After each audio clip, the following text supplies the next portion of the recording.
오늘 말씀의 제목은 여호와는 선하신 대로, 여호와는 선하신 대로.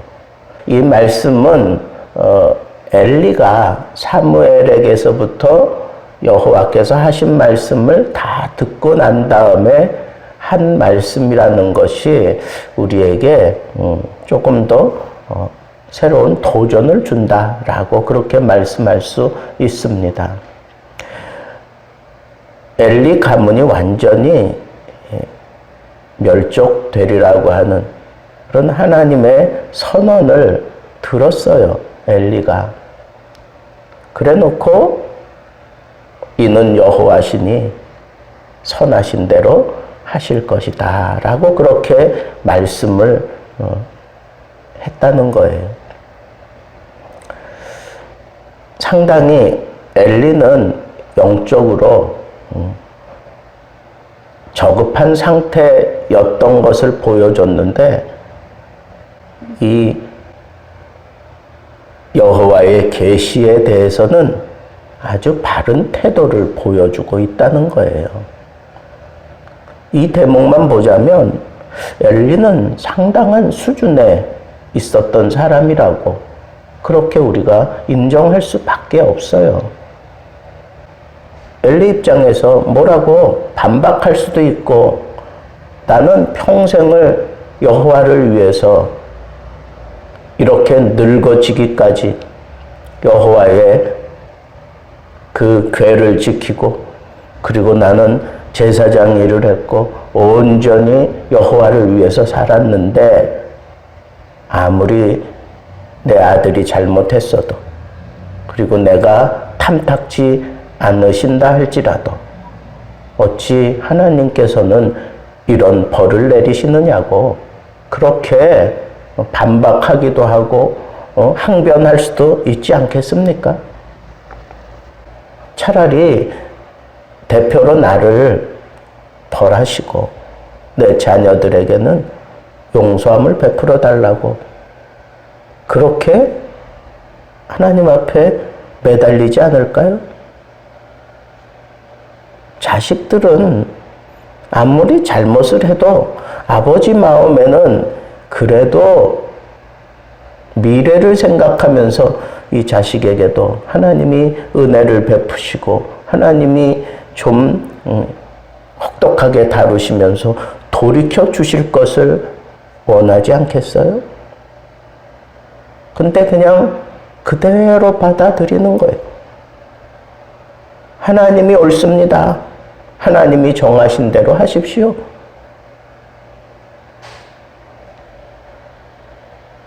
홈리와 비느하스 입장에서는 이 아버지가 정말 매정한 아버지, 정말 자식들을 사랑하지 않고 관심 1도 없는 그런 아버지로 느끼지 않겠습니까?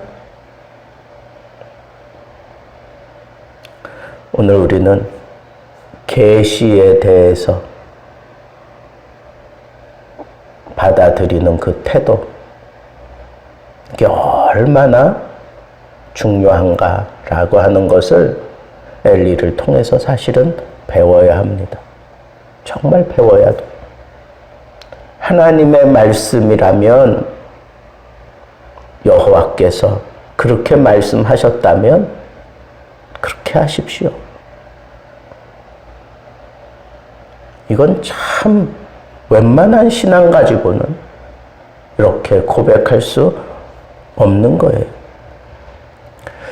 이런 이상 계시에 대한 두 사람의 태도가 나오죠. 사무엘은 어떻습니까? 이런 엄청난 그런 계시를 들었을 때 엘리 제사장에게 나타내기를, 알게 하기를 두려워했다 그랬어요. 두려워했다. 그 받은 이상을 그대로 얘기하려니까 두려운 거예요. 계시 자체가 두려운 게 아니라 그 계시의 내용을 그대로 알리려고 하니까 그게 두려운 거예요. 더군다나 자기가 아버지같이 섬기는 그 엘리에게 이 멸망의 소식을 전하려고 하는 것 두렵지 않겠어요? 두렵죠. 그러니까 알리기를 거부했어요.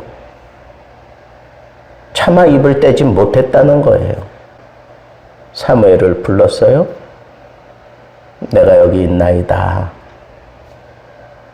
어젯밤에 여호와께서 내게 말씀하신 내용을 그대로 토시 하나도 빼놓지 말고 그대로 나에게 얘기하라. 그렇지 않으면 여호와께서 내게 벌을 내리시기를 원한다. 그러니까 사무엘이 어쩔 수 없이 그 계시를 그대로 얘기를 합니다. 그 얘기를 듣고 엘리가 보인 반응이 이는 여호와시니 여호와께서 선하신 대로 하실 것이다 라고 그렇게 얘기를 합니다. 저는 이 대목에서 엘리가 참 위대한 스승이다 라고 생각이 들었어요. 여호와의 그 이상, 그 계시를 아무리 아버지 같이 생각하는 엘리에게조차 하나도, 한 톨도 거르지 않고 그대로 선언해야 된다고 하는 것을 이 어린 사무엘에게 가르친 거예요. 계시에 대한 교육을 정확하게 가르친 거예요. 그리고 그 계시를 그대로 수용하는 그런 엘리 제사장의 모습을 통해서 이 사무엘은 이 계시에 관한 한 톨도 남김없이 그대로 전해야 되는 것을 배웠고, 그리고 이 계시는 그대로 이루어진다고 하는 것을 배웠고, 그 이 계시에 대한 스승은 바로 엘리였습니다.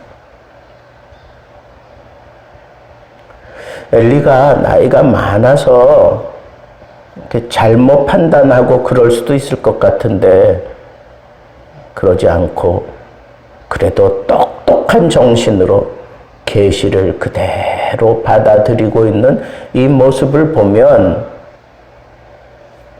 훌륭한 스승이었다라고 얘기하지 않을 수가 없습니다. 사무엘은 그 심령에 이 계시에 대한 중요성과 그리고 이 계시를 어떻게 취급해야 되는지 이 엘리를 통해서 아주 건전하게 그리고 바르게 배우게 되었던 것이 분명합니다. 계시에 대해서 엘리가 보여준 가장 강력한 그런 태도는 뭡니까?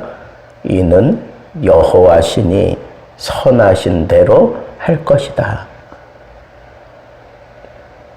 비록 자기 감은 완전히 망한다고 하는 그런 선언을 들었는데도 불구하고 이 계시는 여호와께로부터 나왔으니 여호와께서 정하신 대로 선하신 대로는 여호와께서 여호와답게 그렇게 풀어내고야 말 것이다 라고 그렇게 천명하는 거예요.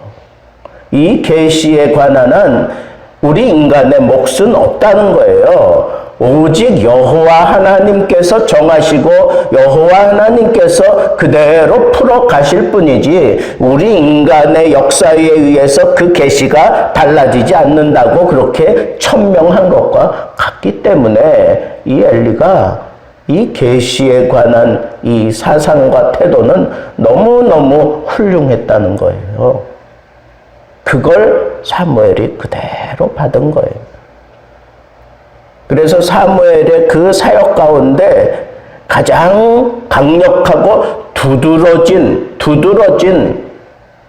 그 모습은 바로 이 여호와의 말씀을 어떻게 다루고 어떻게 선언하고 어떻게 믿느냐에 따라서 나타난 것을 우리가 잘 알지 않습니까? 여호와의 말씀 그 한마디에 자기 생각 다 내려놓고 자기의 판단 모든 거 다 내려놓고 그리고 마침내 여호와께서 세우시고자 하는 다윗을 불러들였을 때 이가 그 사람이다 라고 하는 그런 메시지를 듣고 다윗에게 기름 붓는 그런 모습을 보지요. 왕도 여호와의 말씀을 버렸으므로 여호와께서도 왕을 버리실 겁니다. 분명하게 왕에게 직언을 하잖아요. 하나님의 말씀을 그대로 전하잖아요. 사울의 패망 그 소식을 그대로 전하잖아요. 이게 계시에 대한 선지자의 바른 태도예요. 선지자뿐이겠어요? 우리도 마찬가지입니다. 하나님의 말씀이 계시로 내게 깨달아졌으면 그대로 이루어질 것을 여러분들이 알아야 돼요. 그리고 그 이루어질 것을 생각하면서 그 계시대로 내가 살아야 돼요. 그 계시대로 내가 인정하고 그리고 따라야 합니다. 이렇게 계시에 대한 바른 생각을 정립시켜 놓고 난 다음에 하나님께서 이제 거침없이 막 사무엘에게 막 쏟아붓는 모습을 볼 수 있어요. 이제부터 막 열린 거예요. 막 열려진 그 통로를 통해서 여호와께서 막 쏟아 부으시기 위해서 이게 보세요. 사무엘이 자라매 여호와께서 함께 계시다. 그와 함께 계셔서 여러분 통로가 열려야 여호와께서 함께 하시는 거예요. 말씀의 통로가 열려져야 여호와께서 함께 하시는 거예요. 계시의 통로가 열려져야 하나님께서 그와 함께 하시는 거예요. 여러분 정녕 내가 하나님과 함께하는 모습으로 살기 원하세요? 하나님이 나와 함께 하시기를 원하세요? 말씀의 통로가 열려 있는지부터 점검하세요. 말씀의 통로가 열려져 있어야 하나님께서 함께 하셔요. 왜? 그 말씀을 통해서 다루어 가실 거니까. 믿음 생활 가운데 가장 중요한 게 뭐예요? 복스럽고 그리고 건강하고 그리고 놀라운 능력을 보여주는 그런 멋진 하나님의 자녀로서의 삶을 살기 원하신다면 하나님 없이는 안 되잖아요. 하나님이 함께 하시기를 원하시잖아요. 그렇다고 하면 이 계시관이 분명해야 돼요. 하나님의 말씀의 통로가 열려져야 돼요. 하나님은 말씀을 통해서 역사하셔요. 오늘도 이 말씀을 통해서 역사하셔요. 내일도 이 말씀을 통해서 역사하셔요. 지난 과거도 말씀을 통해서 역사하셨어요. 여러분들이 이 새벽에 나와서 하나님 앞에 붙들고 기도해야 된다면 이 말씀을 붙들어야 되는 거예요. 그냥 집에서 혼자 새벽 예배 얼마든지 드릴 수 있어요. 거기서도 내가 말씀을 읽으면서 하나님의 그 메시지를 들을 수 있어요. 그러나 그러기에는 한계가 있어요. 어느 정도 정말 깊은 그런 차원에 올라서기 전까지는 혼자 말씀을 연구하면서 그 말씀이 주는 그 계시를 알기 힘들어요. 오늘 말씀 제일 마지막에 보세요. 여호와께서 실로에서 다시 나타나시되 여호와께서 실로에서 여호와의 말씀으로 사무엘에게 자기를 나타내시니라. 실로가 어디예요? 오늘날로 얘기하면 성전이라고 생각하면 돼요. 성전. 여러분, 왜 성전에 굳이 나와서 새벽 예배를 드리고, 왜 성전에 나와서 굳이 예배를 드리고, 왜 성전에 나와서 우리가 함께 이 예배를 드리는 걸까요? 저는 이 말씀 속에서 그게 믿어지는 거예요. 이 실로에서 여호와의 선지 생도들이 생겨나고, 이 실로에서 여호와의 말씀이 사무엘에게 막 쏟아 부어지고, 하나님이 거기에 말씀을 따라 나타나시고, 말씀을 전하기 위해서 나타나시고, 살아있는 그런 신앙생활, 성전 없이는 꿈도 꾸지 마세요. 왜 멀리 이사가고 왜 멀리 떨어져 있으면서도 성전을 그리워하고 성전으로 달려 나오는 걸까요? 단순히 사람들 만나기 위해서? 사람들과의 교제만을 위해서? 아니에요. 여러분들의 실로는 어디예요? 바로 여기 예수 등대 교회가 되어야 되는 거예요. 이 실로에서 여호와께서 말씀하시고 계시하시고 하나님의 말씀을 따라 은혜 베푸시고 능력을 베풀어 주시는 거예요. 계시의 문이 열린 사람은 그 안에 실로가 보여야 돼요. 영적인 눈을 뜨고 보세요. 하나님이 함께 하시기 원하셔요? 하나님이 우리를 어디로 막 밀어 넣으세요? 성전으로 밀어 넣으셔요.